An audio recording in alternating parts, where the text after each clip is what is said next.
Imagine you're a Roman senator walking through the Suburra, Rome's infamous pleasure district, when you notice a familiar figure servicing clients in a common brothel.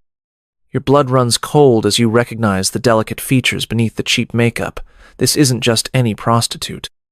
This is Valeria Messalina, Empress of Rome, wife of Emperor Claudius, willingly degrading herself for the thrill of anonymous encounters with the city's lowest citizens.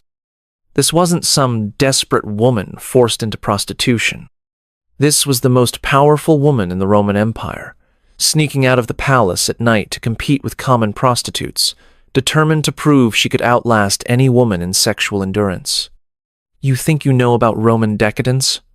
What you're about to discover about Messalina will make Caligula look like a choir boy. Because Rome's third empress didn't just abuse her power, she weaponized her sexuality in ways that would terrorize an empire and ultimately seal her own horrific fate. In the year 38 CE, Rome celebrated what appeared to be the perfect imperial wedding. Valeria Messalina, barely 15 years old, married Emperor Claudius in a ceremony that symbolized everything Romans valued: nobility, fertility, and the continuation of divine bloodlines. She was everything an empress should be: young, beautiful, from an ancient patrician family, and capable of providing the empire with legitimate heirs. Claudius, 13 years her senior and physically disabled from what modern medicine recognizes as cerebral palsy, seemed grateful to have secured such a prize. Contemporary accounts describe Messalina as possessing classical Roman beauty, pale skin, golden hair, and the refined features that marked aristocratic breeding. She fulfilled her imperial duties perfectly, bearing Claudius's 2 children and appearing at state functions with appropriate dignity. Roman society operated under strict moral codes that divided women into rigid categories. Virtuous wives and mothers occupied the highest tier, while prostitutes and entertainers existed at the bottom of social hierarchy. An empress was expected to embody feminine virtue so completely that even rumors of impropriety could destabilize the government.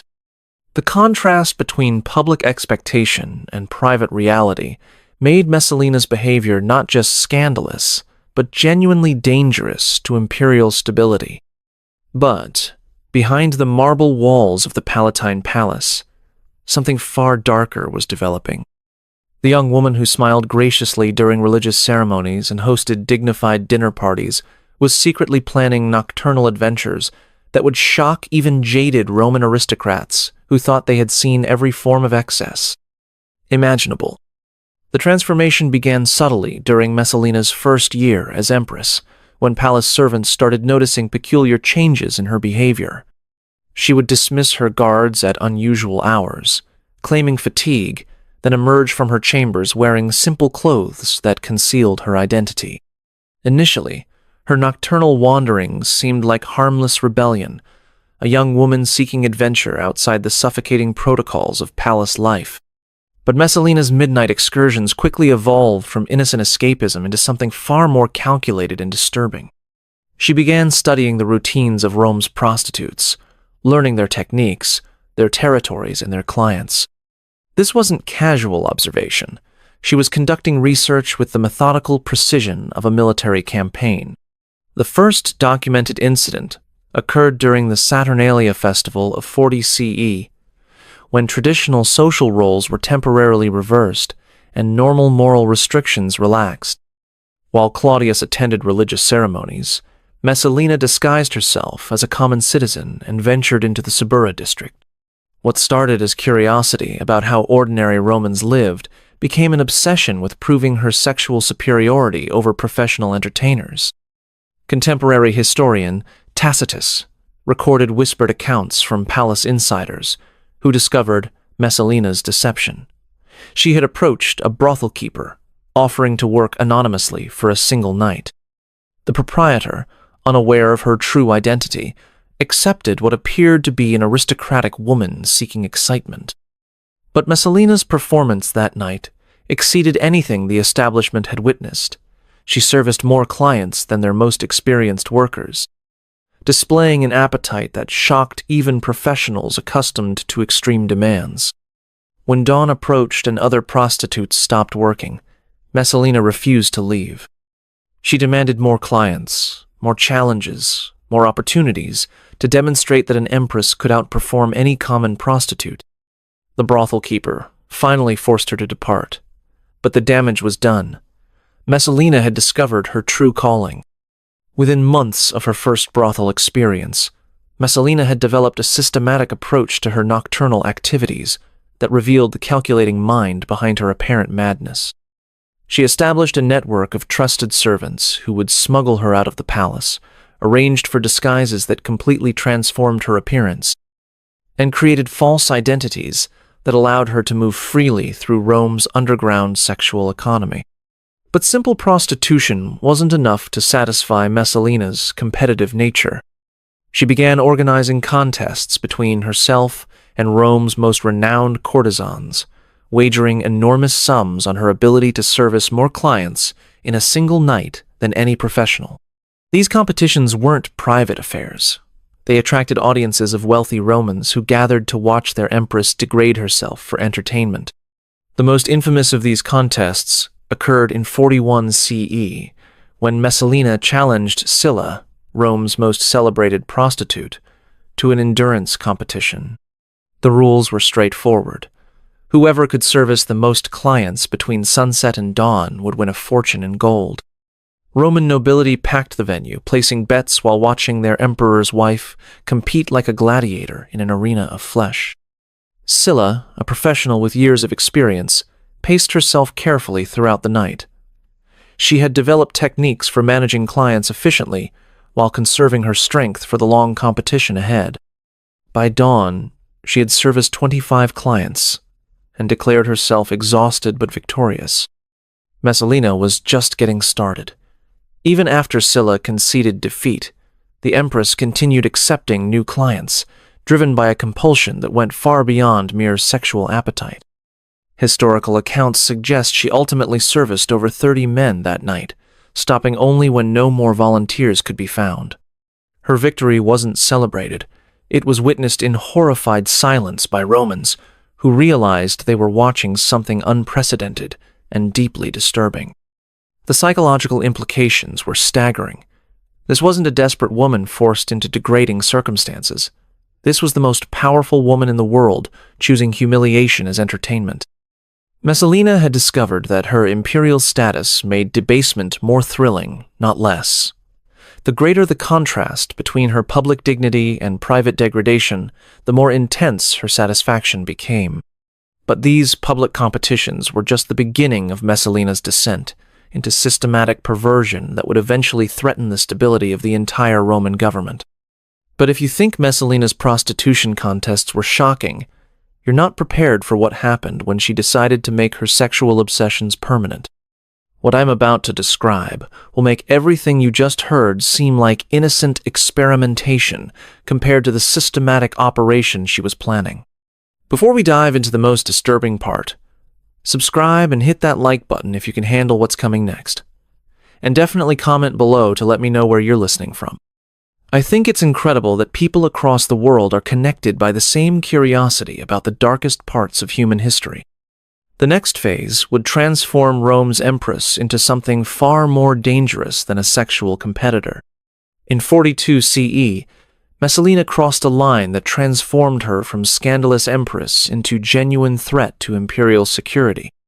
She established what historians would later call the most audacious criminal enterprise in Roman history, a high-end brothel operating under imperial protection. Staffed by aristocratic women and serving the city's most powerful men. The operation was hidden in plain sight within a luxurious villa near the Campus Martius, disguised as a private club for elite social gatherings. Messalina used her imperial authority to recruit participants, essentially blackmailing noblewomen into joining her establishment under threat of political or financial ruin for their families. What appeared to be voluntary participation was actually coercion backed by the full power of the imperial throne. Messalina's criminal genius lay in her client selection. Rather than serving random customers like common prostitutes, she deliberately targeted senators, military commanders, and wealthy merchants who possessed information valuable to imperial interests. Every encounter was documented by hidden servants who recorded conversations, identified weaknesses, and gathered intelligence that Messalina could later use for political manipulation. The Empress had essentially created a honey trap operation that made her one of the most informed individuals in the Roman Empire. She knew which senators were planning to oppose imperial policies, which military commanders harbored treasonous thoughts, and which merchants were evading taxes or smuggling goods. This information network gave Messalina unprecedented power over the very men who should have been governing the empire alongside her husband. Her methods were sophisticated and psychologically devastating. She would identify targets through careful observation at state functions, then arrange for them to be invited to exclusive gatherings at her villa. Once inside, guests would be offered increasingly exotic entertainment, culminating in encounters with aristocratic women whose identities were revealed only after compromising acts had been performed and documented. The psychological impact on her victims was calculated and cruel. Discovering they had unknowingly engaged with the Empress herself, or with wives and daughters of their political allies, created layers of blackmail that ensured absolute silence and compliance.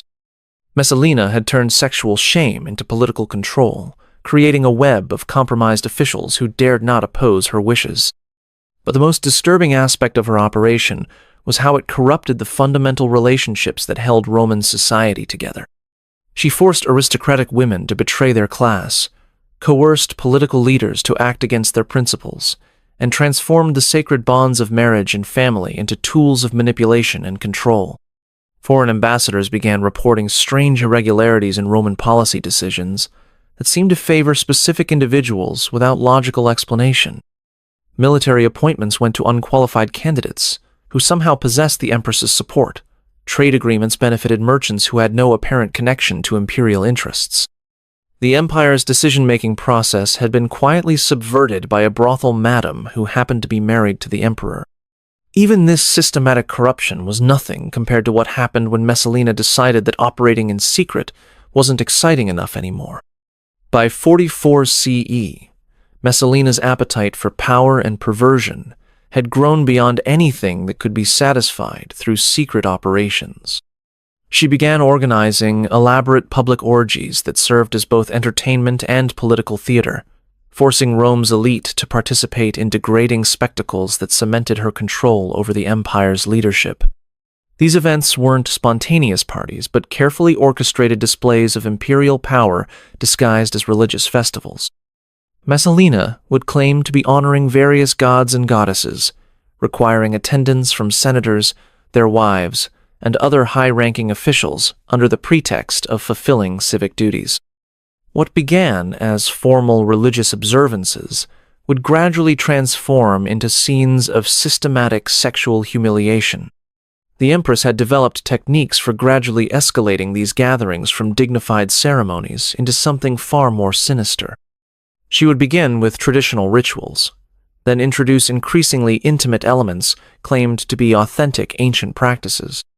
By the time participants realized what was happening, they were already too compromised to object without admitting their own participation in activities that violated every principle of Roman morality. Messalina's psychological manipulation reached its peak during these events. She understood that forcing aristocratic men and women to degrade themselves publicly created bonds of shared shame that prevented them from later opposing her authority. Everyone who participated became complicit in maintaining the fiction that these gatherings were legitimate religious observances rather than imperial sex parties. The most horrifying accounts describe Messalina forcing political rivals to perform with each other while she watched and provided commentary. Senators who had opposed imperial policies found themselves naked and degraded before their colleagues, their dignity destroyed, and their authority permanently compromised. She had discovered that sexual humiliation was more effective than execution for neutralizing political opposition. But perhaps most disturbing was how Messalina began incorporating younger participants into these events. Palace records suggest she recruited adolescent sons and daughters of prominent families, claiming their participation was necessary for religious authenticity. These young people, raised to obey imperial authority without question, became unwilling participants in their own exploitation. The Empress had created a system where opposing her required admitting participation in activities that would destroy entire family lines. Parents couldn't protect their children without confessing their own involvement. Political leaders couldn't expose her crimes without revealing their own complicity. She had essentially made herself untouchable through systematic blackmail that encompassed the entire Roman ruling class. Foreign observers began noting the strange behavior of Roman officials during diplomatic negotiations. Previously confident senators seemed nervous and submissive. Military commanders appeared distracted and fearful. The empire's leadership had been psychologically broken by an empress who understood that sexual shame was more powerful than military force for controlling human behavior.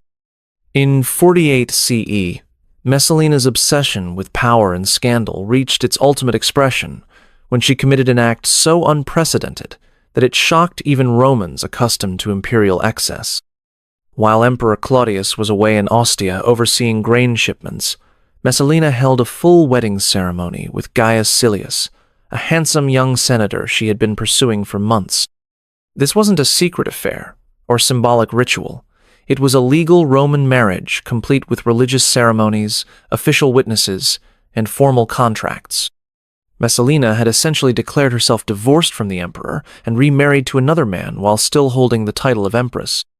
The legal and political implications were staggering, as Roman law recognized her new marriage as legitimate, while she simultaneously remained Claudius's wife.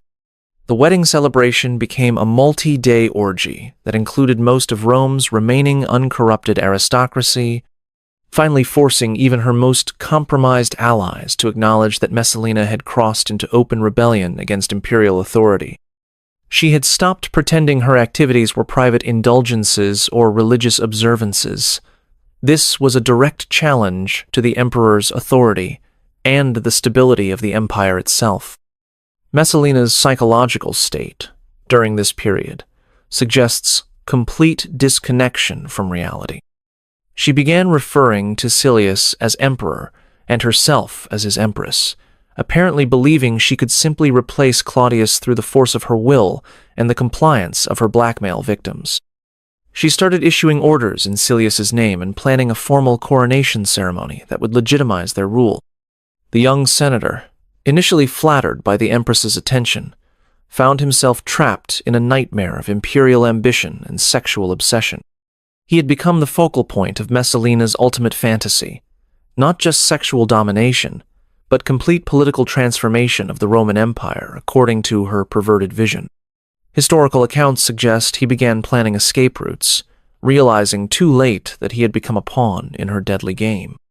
Meanwhile, Claudius remained unaware of his wife's marriage until loyal freedmen risked their lives to inform him of the crisis. The emperor's initial reaction was disbelief. Even for Messalina, bigamy while holding imperial office seemed impossible. But, as evidence mounted, including witness testimony and official documents, Claudius realized he faced not just personal betrayal, but potential civil war. The confrontation came swiftly and brutally. Claudius returned to Rome with loyal troops and confronted Messalina in the gardens where she was celebrating her new marriage. Contemporary accounts describe her final moments as a mixture of defiance and terror, as she realized her web of blackmail and sexual control had finally encountered a force stronger than shame, imperial survival instinct. Messalina's execution was swift, but her erasure was systematic. Claudius ordered her name removed from all public monuments, her images destroyed, and her memory condemned through damnatio memoriae, official forgetting that made discussing her existence treasonous. The empress, who had used sexual power to control an empire, was herself controlled through the ultimate expression of state power. Her death marked the end of an era when sexual scandals had nearly replaced political competence as the driving force of imperial governance. If this exploration of power's darkest expressions has left you questioning What other buried truths lurk in history's shadows? Click the video appearing on your screen now to discover another shocking chapter that authorities tried to erase. Subscribe to continue uncovering the horrific realities behind civilization's most carefully constructed lies.